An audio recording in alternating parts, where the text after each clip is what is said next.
Welcome to the Alabama Bass Trail Podcast, brought to you by Phoenix Boats. Now, here are your hosts, Alabama Bass Trail Program Director, Kate Donaldson. Welcome to the Alabama Bass Trail Podcast presented by Phoenix Boats. I'm Kay Donaldson, the director of the Alabama Bass Trail, and your host for this week's podcast. And this is the podcast for the week of October the 30th. Some say spooky season, Halloween season, all the things. And I'm dressed up like the Alabama Bass Trail 100 Angler of the Year. As you can see, I've got the belt on. I'm going to wear this throughout the podcast just because it makes me feel like somebody.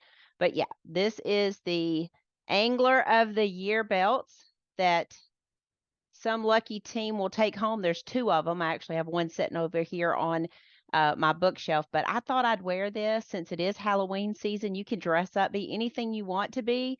I mean, who wants to be Taylor Swift? Who wants to be Jason Kelsey or Travis Kelsey? I want to be the Alabama Bass Trail 100 Anglers of the Year, so I thought I'd wear this belt. So we'll be giving this away at the conclusion of the Smith Lake Tournament, and that's this week.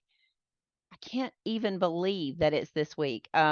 Maybe getting a little glare there. I'm going to try to just adjust that a little bit, so you may be getting a little glare off of that. But yeah, the Alabama Bass Trail 100 belts there. Man, I'm looking forward to it. We're going to get down to Smith Lake. Our team is going to get down there sometime on Wednesday or Thursday, and we'll get everything marked off and get ready for the tournament. So I'm really excited about that. I am excited about wrapping up our season. January through June is a long time. And then when you turn around and you have your championship in October, and then 2 weeks later, you have your final event, we're going to have about 11 weeks to prepare for the 2024 season. So I am going to adjust just a little bit to get a little bit of the glare off of the belt. Just so that I don't have a glare here on the camera. But anyway, that's right. I mean, it's this weekend. It's what we've been waiting for. The final 100 teams going after $100,000. Going to be a lot of fun. We're going to talk a little bit about that a little bit later on. We've got a couple guests coming on that are very familiar with Alabama Bass Trail. They're very familiar with Smith Lake. And so we're going to talk to them in just a little bit. But before we get into that, I know last week was the championship and we were, or 2 weeks ago was the championship, and we were kind of all wrapped up in that and getting prepared for that and talking to the champions there, and didn't really get into some of the big news that's going on in the fishing industry. And so I thought I would, because I received so many text messages and inbox messages about all the things that are going on in the fishing industry, I thought I would give kind of an update or basically our feelings on it, or my feelings on it from the Alabama Bass Trail perspective. I believe on Tuesday before our championship, there was an announcement made that MLF in 2025 would be cutting from 80 anglers down to 50. Excuse me. And also, there were going to be a limited amount of people being able to qualify through the invitationals. I think that went down to 5. I think they're going to look at overall standings, career standings with the MLF to get your top 50 anglers or top 35 anglers. And then they were going to take 5 from this or whatever. And anyway, it was going to come out to 50 anglers that they were going to have in the 2025 season. So, however they come to that number, and I have no idea. And to be honest with you, I really haven't read a lot about it. I've listened to some podcasts about it. I've listened to James Watson. I've watched some of the comments and TikToks and Instagram and Facebook videos that some of the anglers have done. And I've tried to remain pretty open-minded about it because, again, and I say this all the time, I don't want Bass calling Kay Donaldson and telling her how to run the Alabama Bass Trail. I don't want Boyd Duckett calling me and tell me how to run our tournament trail. So I certainly don't want to tell them how to run theirs. They've been in the industry a lot longer than I have. What I'm going to give you is my opinions as I have listened to a lot of the conversations. I know some of the people that were let go or cut back significantly, and that's one of the things that hasn't been talked about a lot. I think they had 13 people or so that either lost their jobs or tremendously cut back on their contracts. From a financial standpoint, I get it. Everybody seems to think there's this whole wad of money out here and people are just dying to give it to you because you run a tournament trail. And that's simply not the case. The MLF, Bass, NPFL, Alabama Bass Trail, Texas Team Trail, Bass Champs, we're all basically fighting for the same dollars. And if you don't go non-endemic, if you're not trying to get that non-endemic dollar, something outside the fishing industry, we're all fighting for a pot of money that hasn't grown exponentially, but yet our industry has. So, I get it from a sponsorship perspective. These top guys should garner more eyeballs. They're going to be able to give them more attention. Live production, I can tell you from firsthand experience, it is extremely expensive. And that's why we are always asking you to share, our live, to tell people about it, to tune in, share it with your friends, subscribe, rate, and review our podcast, because those numbers are crucial to being able to continue to do what we do, because that's the numbers that the sponsors like to see. So, from my perspective, I get it. Live coverage is hard. It will be expensive on 80 anglers. It's going to be, expensive on 50 anglers still. We only cover three boats plus my camera in the studio, and it's extremely expensive. So I get that. I get that you've cut 13 people. You're going to probably double the workload on some of your other employees. But I get it. I mean, it's expensive to do what we do. And if anyone doesn't believe that, come work with me for 1 month. Shadow me on a Thursday or Friday. See all the things, the amount of money we spend on batteries, the amount of money that we spend on gasoline, on ice, on just it goes on and on and on. The hotel expense, the transportation of our equipment, and all the things. So it's an extremely expensive thing that we do. And understand, we don't have Fox Sports, CBS, Bally, all them coming to us and saying, "Oh, we'll give you $10 million if you'll air your TV show on our channel," like they do SEC football, like they do Major League Baseball, like they do hockey. So we're not getting all of those dollars from TV. We're actually most of the time paying for that. Or else, let me speak from the Alabama Bass Trail's perspective, we're paying for it. So it's a totally different gamut. So you can't compare us to golf. You can't compare us to MLB. We don't have Jaguar coming up and trying to sponsor Alabama Bass Trail. We don't have Rolex. It's just a different situation. So I really hate when people compare us to those.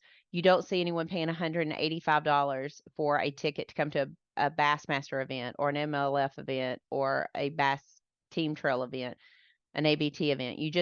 People don't pay to come to our events. They don't pay to come to Bassmaster Classic. It's a free event. We pass up ticket money. People don't pay to come through those turnstiles. So that is a big reason why some of these teams can do some of the things that they do, because of general admission money. So please understand that. I think it's going to be interesting to see how many of the 2024 anglers sign their contracts, because the way the schedules have been put out, you can't fish BPT and fish the Opens for a chance to qualify for the Elite Series. So a lot of those dates coincide with the EQs. And as you know, you must fish all 9 of those to be able to qualify to go to the Elite. So what is that going to do to the 2024 BPT guys that are kind of going to be on that 51 to 80? Will they sign their MLF contracts this year, or will they go, "No, I'm going to try to requalify through the Bassmaster Opens and try to get back to the Elite Series"? Or will they say, "Hey, if I'm going to pay my entry fees, I may go fish against 125 guys over here at the MPFL"? It really is going to be interesting to see what some of those guys do. And I think the MPFL has probably a chance to gain some stuff from this, not only to gain probably more well-known anglers. I won't say better anglers, because they obviously have a talented group of guys that are fishing there. But I think as far as eyeballs, the anglers that they stand to gain from this would probably bring more eyeballs to them. Unfortunately, I don't stand to benefit from it, because we don't have a professional series. We have a 100 series that allows professionals, but it's just 3 tournaments. No way they can support their family on that. So I don't really see where the Alabama Bass Trail would benefit any from this, but I do see where the Opens would benefit from it. I do see where the MPFL could possibly benefit from it. But I don't really see that it changing much, except for sponsorship in our realm. Do I think there's room for all 3? I do. Um, I think that you're never going to have a situation where scheduling is going to be that easy and that they're going to work together on scheduling. I don't know what that's about. I know NPFL waited until Bass and MLF come out with their schedules, um, but how long they're going to be able to do that, I'm not sure. Or how long they're going to be willing to do that, I'm not sure. It's really tough to schedule 8, 10 events and 8, 10 events, and then them have 6 or 8 events that they're trying to have as well, and hit areas in a time that they need business and in a time where the fishing is good, and where anglers are not fishing back to back series. So it's going to be interesting to see if all three can coexist and all three thrive. I certainly, as far as the group that I feel like has the upper hand in all of this, I certainly believe is Bass. Um, for whatever that means, and that's just my opinion. I do think that that Bass probably has a little bit of a upper hand. I heard a podcast with Luke Duncan. James Watson did a podcast with him earlier this week, and then I listened to another podcast. I believe it was the Ike Live show where Boyd Duckett was interviewed, and totally what I heard James Watson say and what I heard Boyd Duckett say was not at all the same thing. And one of the quotes that I remember Boyd saying is, "We all move in one accord. I don't want a 50-30 vote. I want us all moving in one accord." And after listening to him and listening to James Watson, I 100% feel like that is not the situation right now. I've had some private conversations with some anglers that will remain anonymous, and I can tell you that they do not feel the way that Boyd Duckett feels right now. They do not feel like this was a decision that was a unanimous decision among the anglers. So I'm again, I'm just from the conversations that I've had from the podcast and from the personal posts that I've seen anglers make. I just don't feel like that is really coinciding. So um, I've been asked about, do you think the bass fishing world needs a reset? And that's hard for me to say. I don't live in the professional bass fishing world. I live in the amateur bass fishing world. As much as everybody talks about the competition in the Alabama Bass Trail, and yes, it is very stiff competition, I don't live in the professional bass fishing world. I can say this, and I've said this to several people. I think that the organizations need to check the temperature of their anglers. I think in all organizations, it never hurts to really sit down and understand the needs, the wants, and the willingness of your anglers. Um, I did that when we started the ABT 100.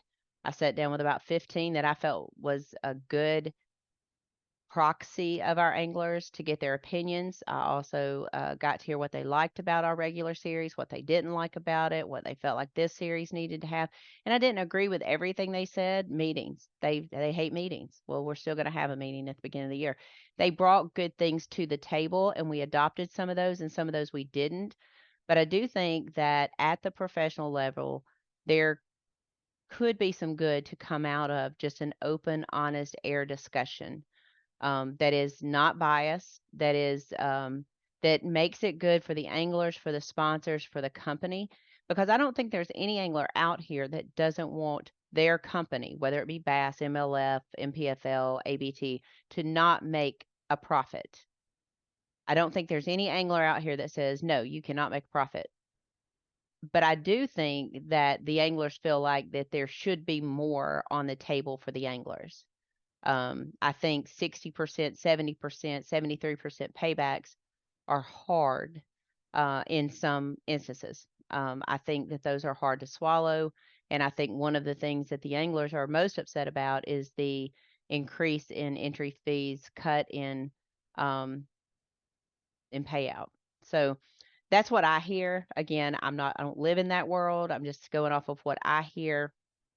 Um, but I do think there is something to be said for a good, honest conversation between the organizations and the anglers that that can benefit all sides. I really believe that. I think it's done well for us. Again, I listen to all my anglers and I talk to a lot of our anglers on a regular basis. I don't always adopt what they ask me to. But I try to listen to them, and there may be a reason why we haven't adopted it. I always try to explain that to them. But I do think an open, honest conversation would benefit a lot. I mean, it's kind of that's kind of my take on it. Um, yeah, I've got a lot of really good friends that fish those circuits. I got friends that work for those companies. I've got um, friends that have worked for those companies who no longer work for those companies, and I think there's going to be continued shakeup. I think in the professional fishing world as we know it now. And it's going to be interesting to watch. And I wish all of them the very best. I know I know there's 13 people already who've either lost their job or have been cut significantly, and they have families to feed. They have house payments to make, car payments, insurance payments to make. So my heart goes out to those guys, and I think the world of all of them. Some of them I don't know who they are, but I do know 4 or 5 of them that I know lost their jobs, and I'm sorry for that. Um, and for the 30 that isn't going to make the cut and they're going to be looking for somewhere else, I hope that God guides you where you need to be, and that you'll grow where your feet are planted. So my boss sent me a thing this morning, and it reminded me that how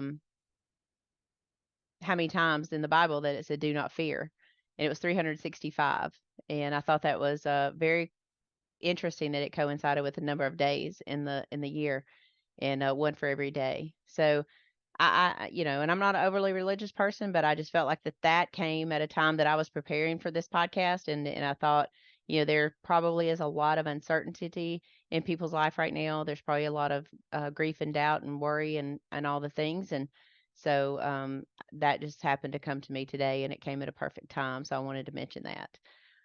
But all right, now to announce our guest, and they're going to be on here in just a little bit. It is going to be none other than BPT pro Jesse Wiggins and his brother, ABT angler Jordan Wiggins. They fished the Fish Talk Open tournament down on Smith Lake this weekend.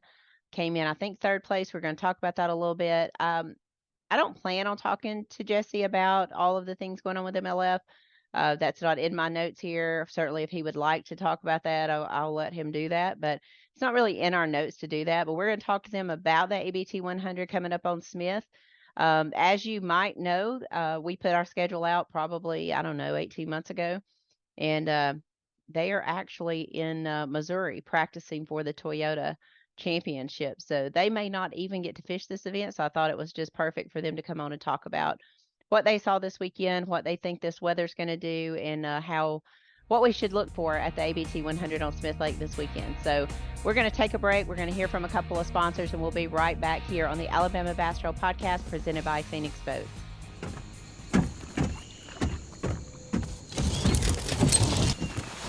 Nobody wants to run out of power when they're on the water.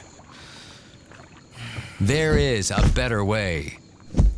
Introducing the Charge Marine Power Management Station from PowerPole that does the work of 3 devices: a traditional battery charger, a charge on the run, and an emergency start system. PowerPole Charge. Welcome back to the Alabama Bass Trail Podcast presented by Phoenix Boats. And as you can see, our guests are already on the camera. You've got BPT Pro, Mr. Jesse Wiggins, and ABT Pro, Jordan Wiggins. Because, Jordan's fished the ABT 100s. He's fished the ABTs. He's won Opens. You guys won an Angler of the Year together. You guys are actually up in Missouri practicing for the Toyota Series Championship. Gosh, what a weekend. Fished the Fish Talk and got straight on the road and headed to Missouri. Life's grand as a pro angler, isn't it?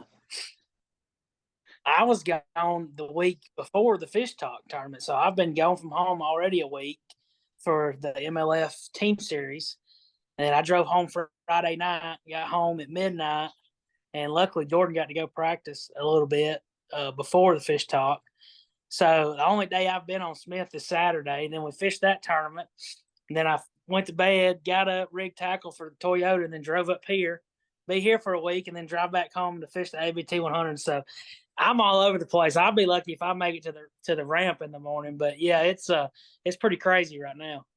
It is, and y'all both have small kids, so I know that's got to be tough. I mean, probably every time you go home, River's probably changed a little bit, and I love seeing him, especially playing in the deer corn the other day on social media. That's kind of cool. But I know that you have to miss your kids when you're gone. Both of you are very involved dads. So, but I want to say something before we get started talking about Smith. I want to say this: both of you have been very, very loyal to the Alabama Bass Trail. Jesse, when you went and fished the Elite Series, when you fished the BPT, you've been very um, adamant about talking about your time on the Alabama Bass Trail and what that taught you and all that. I want to thank y'all for being loyal. I'm going to go ahead and spill it. I mean, Jordan, you're not going to be with us next year, and I don't know that I know how to have an Alabama Bass Trail tournament without a Jordan Wiggins, Jesse Wiggins, or Jordan Wiggins, Wesley Sams. I mean, man, it's going to be quite different. We're sure going to miss you, but talk about what you're going to be doing in 2024. Yeah, I've been with ABT since day one. I think I've only missed one tournament, and that was due to I think I made the Classic or another Bassmaster Open I missed too. Right, So I right. missed 2 in years. So I'm going to miss it. And if I could have got everything to work out, I would have loved to fish this year. And the way I took it, somebody said like if I should have called you and asked you first, but I thought that I was exempt from the ABT once you like moved up. But Right. now that it don't have the pro title in it or whatever, Right. I could have fished it, Right. and I probably would if I could have made it work out. But being gone for the invitationals, you'll be gone for a whole week, Yeah. and that's going to cut into my work too. And I still going to have to run my business and everything. So I pretty much need all the time back home when I'm home to work. So, Right. and if you take it real serious, like the ABT, you want to go practice for 2 days. That way you can compete, and it's going to be a little different on the invitationals, but I'm looking forward to it. Yeah. And like when I first started ABT, like the night before, even like BFLs and stuff too, I'd be like super anxious, like nervous and stuff. Well, I've kind of lost it a little bit. I mean, I just want to kind of step it up a little bit. And I know when I fished the Bassmasters Classic, the first 2 hours of that tournament, I couldn't breathe because I was so nervous. That's what I'm chasing. That's just I love that.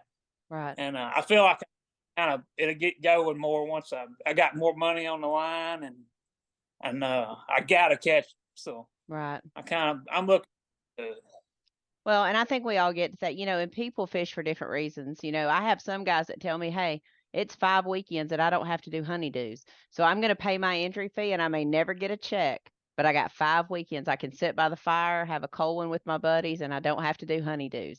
And, fishing's different for everybody. And I think, for the competitor that you guys are, you want to chase that dream. And we've seen guys, Wesley Gore got to chase that dream this year, and he's going to be a Bassmaster Elite Series angler next year. And so, there's a lot of different reasons for guys to go fishing. We're going to miss you. I mean, we missed Jesse on our trail when he left, and but we appreciate your loyalty to the Alabama Bass Trail and all the times that you've been willing to give us your time for the podcast and all those things too. So really do appreciate that. Just know we'll miss you, but we'll keep up with you on social media for sure. All right, talk about the fish talk. It was this weekend. I don't know how many boats they had, 170 something or something. I could Yeah, it just was see about 70. Yeah. Okay. Y'all Yep. had 15, 20, 15, something like that, third place.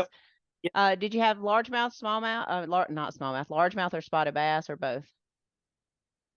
Yeah, it was spotted bass, and I think the winner had a largemouth, the big one, but ours and basically them had all spots. So 2 of the top 3 was all spots. I know. So Wow. So those are some good spots. I mean, 5 spots, yeah, 15 pounds. I yeah, mean, it's a good yeah. bag of spotted bass. I would have thought you'd had at least one largemouth in there. Man, it's just been so warm. Is that really keeping the fish from making those fall transitions, or are you starting to see them go into that fall transition pattern? Yeah, they're not as grouped up like deep water like they usually are by this time. Usually you can fish some deeper stuff and you can sit there and catch a good limit.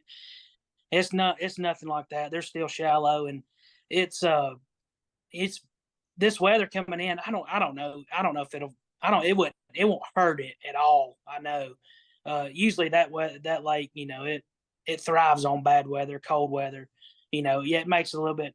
It ain't as fun out there when you don't have flip flops on, but it definitely gets some biting on that lake when it gets cold, no doubt. And I think it won't do anything but help. The ABT coming up.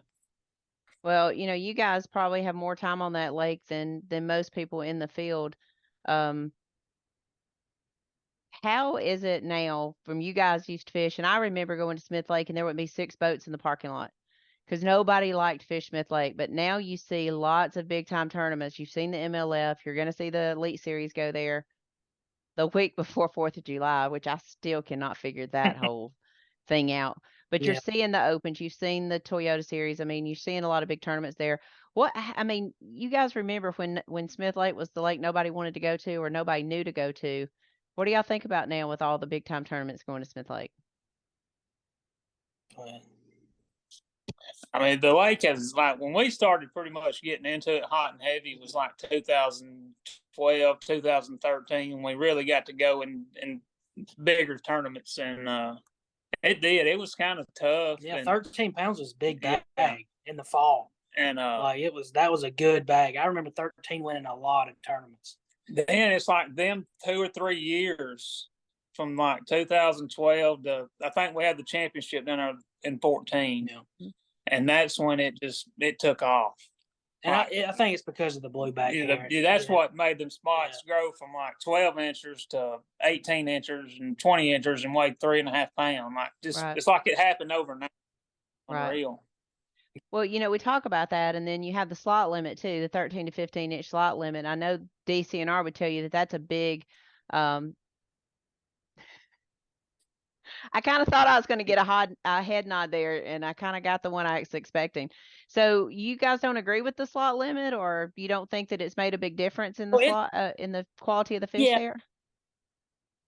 No, because nobody keeps bass, so it ain't really like it. I mean, they need to make a rule where you have to keep under 14 inches. That's what they need to do. Mm-hmm. If you had to keep everyone you caught, every spotted bass, obviously, the lake would really explode. Then if we could get a way to cull out a bunch of 12 to 14 inch spotted bass, because obviously that's what hurts them from growing. But the bluebacks kind of offset that, having the real small spotted bass. So it let the 15 inchers and bigger get bigger. But no, the slot limit's fine. I mean, it ain't hurting the lake or helping. I don't think it's helping it, but because it stayed the same for 15 years, and then bluebacks came in, and 2 years later it's awesome. So I say awesome, 10 times better. So it's not the slot limit that made it explode overnight. If it was the slot limit, you wouldn't have as many unders as you still have, or many slot fish and all that. So we still have tons of small fish, and that's they tell us that's what hurts. It hurts every fishery if you don't have bluebacks. If you have spotted bass and don't have bluebacks, it don't help a fishery. There's no, I'm not denying that.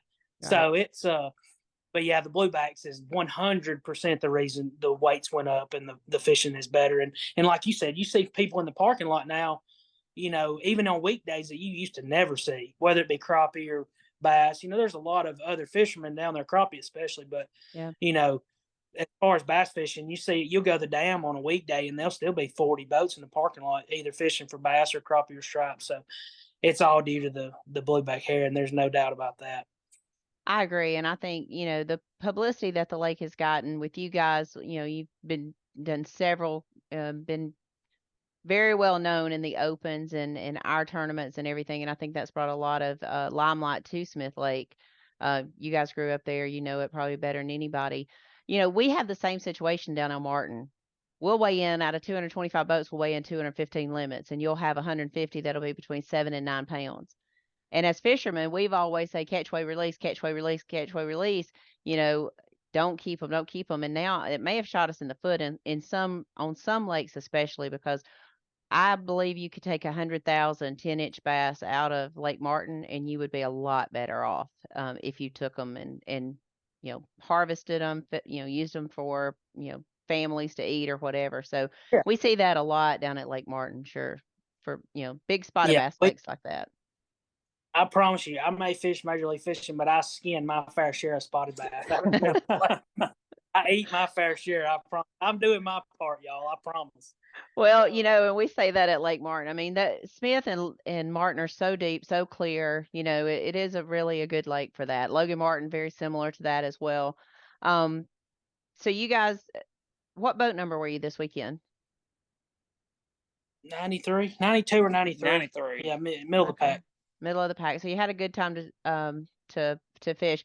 Did your bite get on early in the morning, or how did it transpire throughout the day? Yeah, it was absolutely later in the day. But it had all to do with what the wind conditions. Yeah, the weather. The wind did not blow a morsel until 10 o'clock. So, right.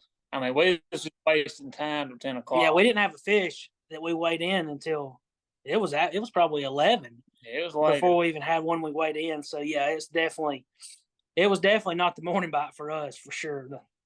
Was there any kind of current? Because we haven't had rain, enough rain to really make any kind of current or anything like that. So, and we're not expecting any this week. It's going to get cold, but I looked at the weather and I don't see any rain forecast. Of course, it is Alabama Bass Trail week, so it'll probably pour down Friday.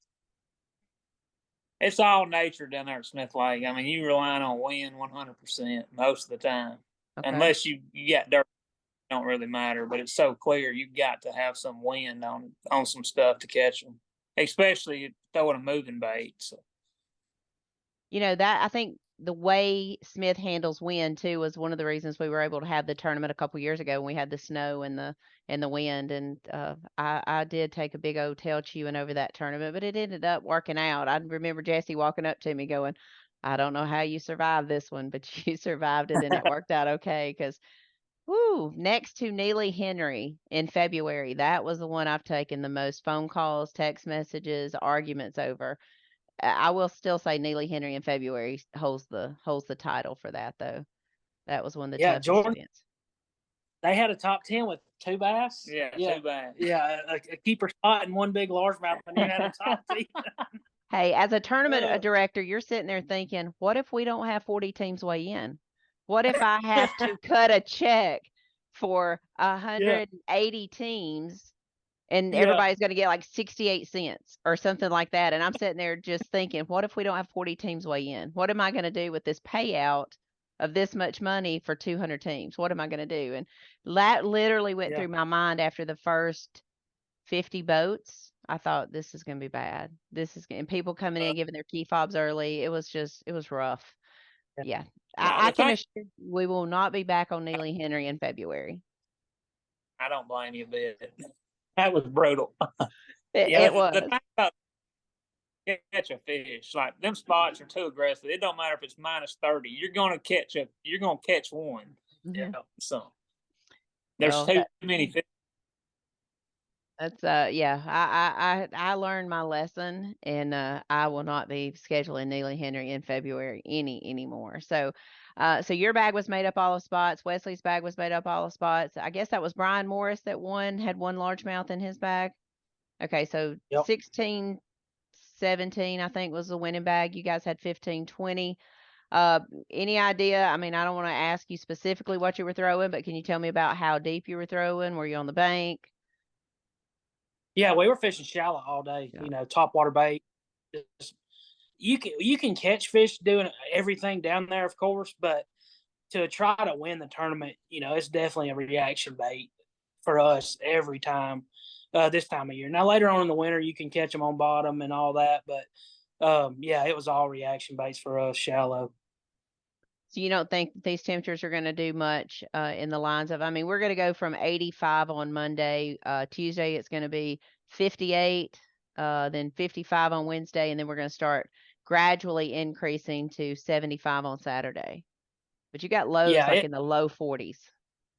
Yeah, it won't mess with it. It'll be the same. Make it better. It won't hurt it at all. It'll be better if anything. If anything, it'll move some of what we seen. We fished. I practiced for one day, and we fished the tournament.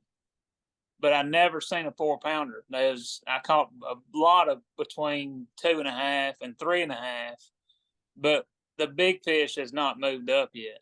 And I think that's what I think. You're going to see some more of the over fours move up with this cold weather because there's none of them up there right now. And none hardly got weighed in yesterday. So that class fish is not up there. And it usually takes like a little cold front to move them on up there. And I'm predicting 19 something wins it just from what I've seen. With only 100 boats on the water and 100 of the best teams in the state, it's going to take a big bag for sure. There's no doubt, especially if the weather's halfway decent as far as, wind or anything, it's going to be, a big bag to win the tournament, no doubt. And to be honest, that week from Halloween, the first week of November, we've weighed in more 20-pound bags of spotted bass on Halloween than any other week in the year. So you couldn't ask for a better week as far as, history of the lake. Okay. Well, I like to hear that. I know you always put your eggs in your basket, and I certainly would do that as well. But some of the other teams that's going to be competing: Sam's Tomlin, Chris Colley, Adam Bain, Mark McKegg, Tim Hurst. What teams are you looking at? Jackie and Ethan, yeah. I think it was last year they weighed in close to 20, and this is pretty much the same week. So they're just as wild to catch them as anybody. All right. Anybody else we should be watching for? Of course, you got two-time Classic winner in the tournament, Jordan Lee. He's liable to pull a rabbit out of his hat. Well, he wouldn't be pulling a rabbit out of his hat, but he's very easily can win.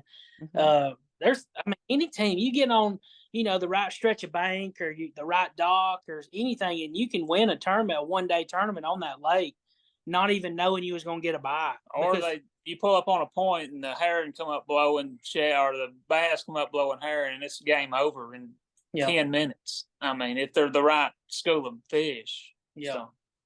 So that's why I tell people, practice does not matter on that lake. It does. The only thing it does is maybe get you a bait clued in, but as far as like finding fish, even the worst practices, it don't matter because you just keep moving, and you could run across the right school of fish at any moment, even on the bank, on a point, in a pocket. Like, it don't matter. So, that's why I tell people, I'm like, yeah, you might not have caught nothing in practice, but that's good because you're due. You're going to run into it. That was me in that Toyota on one down there. Like, my biggest fish in practice was like a 2.5 pounder, and I'm like, I could catch as many as you want to of them, but during the tournament, it seemed like every time I set the hook, it was a 3 pound, and it kind of blew my mind too. But it's just how it's just meant to be. Yeah. We have tournaments. We have tournaments where guys say, okay, I've got 25 spots that I'm probably going to run. Are you going to run a lot of spots, or are you going to find somewhere and stay? Well, it just you got to just judge that on the day, because guys, I wish we had 25 good spots, but, we don't, there's not that many good spots down there where you can win the tournament. I don't think so. Yeah. So, we usually stick around on places where, like, if we get a bite, it's going to be a big one. Like, there's no playing around, like, no going for a limit or all this stuff. It's always just, fishing areas, what we think a giant is. So, but yeah, it's, I hope, I would love to not crank the boat all day long, but that don't happen down there. But you have to move a few places. But yeah, it's not a bunch of places, but it's, definitely getting in a good rotation, no doubt. That's how it was Saturday. There's 100. I think there's 140 something in the tournament, but it seemed like they was 350 in it because we couldn't fish nothing. There was a boat on everything we wanted to fish. And even sneaky places. Yeah. That's what kind of blew our mind, like places we've never seen a boat and there'd be a boat on it. And there wasn't that many black bass. It wasn't fish there. It wasn't that good. Bass Fest had 250 boats in it, 100 boats more, and everything that we wanted to fish, we got to fish. It's weird, but that's how it happens. You said it was about 11 o'clock before you caught your first fish on Saturday. How many spots had you hit by 11? Oh, we done used a half a tank of gas by 11. And they went. Hadn't went anywhere, but we was going back and forth fishing stuff again. It was kind of crazy. But where we caught our first big one, we had already fished it 3 times, I think. And then our third trip, we caught a big one. Yeah. then we ended up catching another one or two, or lost another one, or it was crazy. Yeah, it was a tough. They did not bite that day. It was the weights didn't show how good the lake has been, for the last couple of weeks for sure.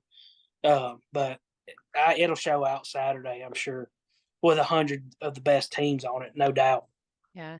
Typically we get down to this event, you have 4 or 5 that don't show up, so that's going to make it probably a little bit better. Our friends Jonathan, Goob Collins, and Derek Hicks leading the points just by one. They got 191 points, and I want to say there's like a 27-point spread from first to 7th place. What do you think somebody can, how many points can somebody make up in this tournament? I'm trying to see where you guys are, but I haven't gotten there yet. So yeah, we had to miss an event. oh yeah. So we're waiting. But yeah, I think somebody can definitely come probably 20 spots behind, because somebody on the top 5 will make it 20. So around that 20 probably could come from behind. I mean, I would think so, because it's very easily to have 9 pounds or 15 pounds. Like, it's just a couple bites. It ain't like it's a huge difference down there, because you're gonna get a limit that weighs 9 or 10 pounds, and you get one big bite, you moved from 30th place to 3rd place with literally one bite. So it's like you can move up a lot. So you definitely never like give up on it, no doubt. Well, and that's the thing about Smith Lake. I say this all the time, and we've seen it in our tournaments. You can go from 0 to 5 fish and like just bam, bam, bam. I mean, we've seen guys just start catching them and they get fired and they're there. They've got their limit and a decent limit too. So I'm excited about this event. I love going to Smith Lake. We're going to be a little handicapped this time. We're not going to have all of our volunteers there running golf carts, but for 100 boats, our team will take care of it and get everybody in the water and all that kind of stuff. So I do want to thank y'all for being with me. I know y'all have traveled all day. You're probably tired. I know you're ready to get something to eat and get to bed. Y'all got some tough practice days coming up. You said 19 to win. What do you think it's going to take to get a 25th place check? And then I'll let you go. Probably 13, I guess. Yeah, probably 13. There was, I think 7th was 13, maybe, no, no, 14 was 7th. So yeah, I would say 13th would be 20th, probably. Okay. Yeah. So. All right. Yeah, anywhere's in you should get a check with a teen in the teens. Yeah, and it's fishing like super good, but it's like I said, you got to have, if there's no wind, it makes it a little bit tougher, but there's enough of the 2.5 to 3 pounders up to catch to get you to 13 or 14 pounds. It's just if you need wind to make the bigger ones bite. Okay. Well, that's interesting. And we just didn't have it Saturday. Yeah, it was flat calm Saturday. So yeah, that's why the weights didn't show as good as it has been. So does this wind up your year after the Toyota Series ABT 100, or y'all got something else to fish after? Well, I know, Jordan, you've got the Bass Team Championship to fish down in a place that you're quite familiar with. Probably one. Yep. Probably That's one of the biggest part. tournaments in your life there at the Harris Chain. Yeah. No doubt. That was awesome. Yep. Well, that was a fun one to be a part of, to plan on not coming and then be driving back from Prattville. And I text your wife and I said, do you want to go? And she goes, are you going to go? And I said, yeah, let's go. So it was a lot of fun. It was good to be there with you when you did that. I feel like we've got a strong contingency going from the Alabama Bass Trail. I hope we can see that result again. Y'all got anything else you want to talk about before you head out? No, I'm looking forward to Saturday for sure, no doubt. Unless I'm in contention to win 200 up here, then I may have to miss if I'm in contention to win. I'm going to be real honest with you. If you have a chance to win 200, I think I'd pass up a $30,000 tournament to win a $200,000 tournament. So my feelings will not be hurt. I promise you this: if I don't have a chance to win after 2 days, I'm tossing them back and I'm headed. I'm not coming up here to finish 25th. I promise. It's either win top 5. I'm coming back to Alabama to fish the ABT. I think we're both feeling the same way about it. Well, I appreciate that. you see a 0 beside our name the second day, it's because we tossed him back and head on back to Bama. Well, I understand that. We do wish you all the best. I know the Alabama Bass Trail family wishes you all the best. We'll be watching online to see where you guys are. And if y'all need me, you know where to find me. Thank y'all. Thank you for All having right. us. Thank you. Thank you. All right, guys, that wraps it up for the Alabama Bass Trail podcast, segment number 2 with BPT pro angler Jesse Wiggins and Alabama Bass Trail angler Jordan Wiggins. Those guys up there in Missouri getting ready for the Toyota Series Championship. As you heard, if they don't have them on day 1, if you got a 0 by day 2, they are headed back to Alabama. These guys have a chance of winning over $30,000 because Jordan's in a Phoenix boat. You know that their eyes will be looking at that as well. So we're going to be back in just a moment with segment number 3 of the Alabama Bass Trail podcast presented by Phoenix Boats. If you would stand by, we'll be right back. Research and development is more than just time in the shop for us. It's time out here. Sweating the details. Making boats that work as well in the real world as they do on paper. From our R&D team to our anglers on the water, we have the knowledge and passion to build you the finest fishing platform in the world. Welcome back to the Alabama Bass Trail podcast presented by Phoenix Boats, segment number 3. I also want to thank Jesse and Jordan for taking time. I know they've been on the road all day and come back and do this podcast with me. I really appreciate that. But it's really time, guys. I mean, it's time to wrap this show up. It's time to kind of get in the move for the ABT 100 down on Smith. One of the things that, I always like to talk about as we start going into this is teams that we need to look for. And it's going to be a real interesting tournament. Temperatures are going to fall tremendously. Going to be 85 on Monday. We're going to be down to 58 over the course of the next couple of days. And then the tournament's actually going to take place 2 days after those frontal conditions where we're going to have a cold front.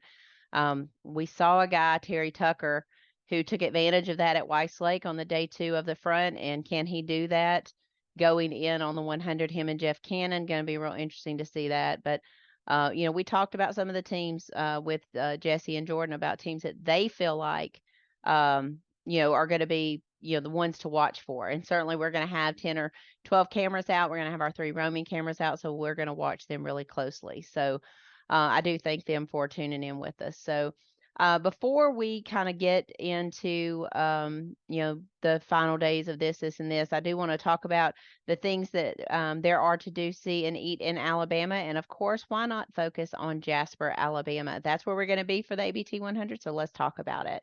2 of my favorite places is Twisted Barley Brew Company. They're located on 19th Street West there in Jasper. They have a wide variety of craft breweries or craft brews, stouts, and IPAs. I really kind of like North Alabama has a North Alabama Craft Brew Trail. These 2 are not on it just because they fall outside of our geographical district.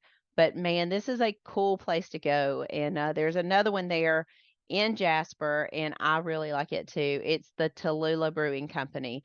Their tap room is open 6 days a week. I think it starts around 4:00 in the afternoon.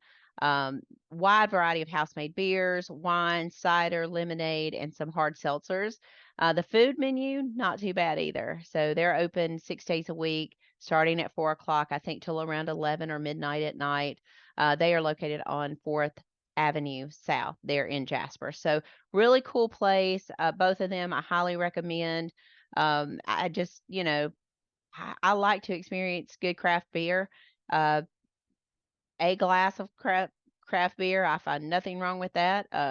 I know that we always kid around at our tournaments because we're sponsored by Busch Light. I have some of that in my refrigerator at all times as well. So, but I do think that these are entrepreneurs and they're actually agriculture based.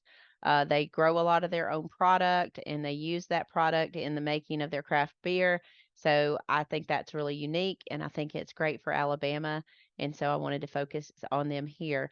One other place is called The Barn. It's located on Highway 78 West. It's a really good place for food and entertainment. I believe they are also open 6 days a week, but a really cool place is called The Barn, and it's located on Highway 78 West. So got you there. The next thing I want to talk about is a little bit of Blazer baseball update. I haven't done a baseball update in quite some time, so I want to give you a little bit of update. I did play at a golf tournament on Thursday, and come to find out, after all the dust settled, the Alabama Bass Trail team won first in our gross rankings or numbers. Mark McKegg, Joey Adderholt, Josh Chappell, myself played in that charity golf tournament for Amherst. They gave away over $125,000 to 4 different charities. It was just an amazing event every year. It's one that I always look forward to, and do appreciate those ABT anglers for coming out and golfing with us. It was a really, really fun event, but we did win first in the overall gross division, and that's not gross as in we played ugly. We actually played pretty good. I think we were 57 was our score. So that was a lot of fun. But after that, I got to travel over to Atlanta, Georgia, to Georgia Tech and watch the UAB Blazers play. Fall is a whole different gamut in baseball. So we played Georgia Tech. We played a 12-inning game on Friday night. Ended up with the score was 6-4 in 12 innings. I thought we played really, really good. We had a couple of home runs that got away from us that would have really changed the game. But Jake caught 6 of the 12 innings. I thought he did a great job behind the plate. He got hit by a pitch, hit into a fielder's choice, and then struck out his 3rd time up at bat. But I thought overall defensively we looked great.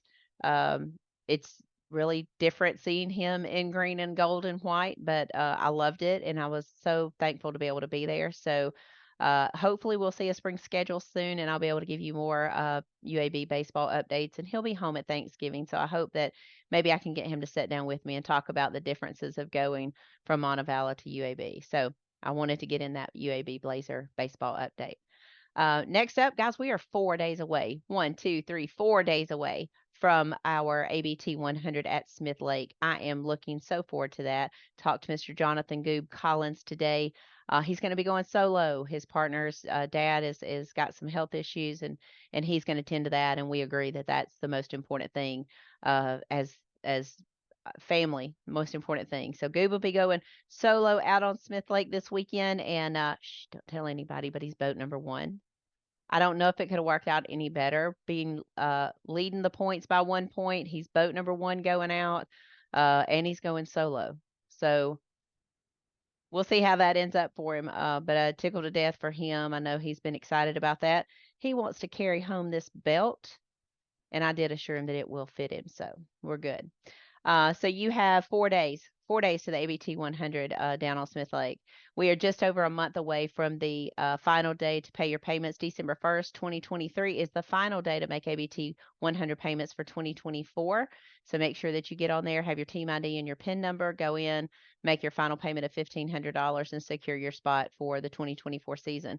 All teams that do not make their payments by December 1st will lose their spot and will go to the waiting list. And I know one team that is dying to get in. So don't tempt me. You don't make those payments, I'm going down the waiting list. So there you go.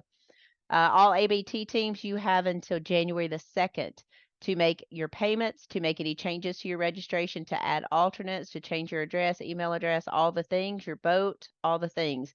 January 2nd, 2024 is your deadline. So please make sure that you make arrangements to make all your changes. All right, that means we will have 11 weeks from the ABT 100 to the ABT 100 till we kick off again on Logan Martin Lake. So 11 weeks to get our stuff together. We used to have 47 days. So 11 weeks to me seems a whole lot better than 47 days. So I'm really looking forward to a little bit of downtime, having the kids at home, enjoying the holidays, but all the time working. So looking forward to that. Again, I do want to remind you, if you have a topic you would like for us to cover here on the Alabama Bass Trail, as someone asked me to cover the changes in MLF, please inbox me, k@alabamabasstrail.org. Let me know a topic you would like for us to discuss. Be happy to do that. If you have a guest that you would like for us to have on, please inbox me that as well. Again, it's k@alabamabasstrail.org. You can always inbox me also on Instagram or Facebook. I'll be happy to get those as well. But that pretty much wraps it up for this week's Alabama Bass Trail podcast presented by Phoenix Boats. I can't urge you enough to please subscribe, rate, and review the show on your favorite podcasting app. I do want to thank BPT angler Jesse Wiggins and ABT angler Jordan Wiggins for their willingness to be on this podcast with me tonight to talk about Smith Lake and to get their ideas of how this weather is going to change things for the better or worse. That when we get down there to Smith Lake, thank them again. But until then, we would love to see you out on the water in Sweet Home, Alabama. God bless, good fishing, and go Blazers. Thanks for listening to the Alabama Bass Trail Podcast.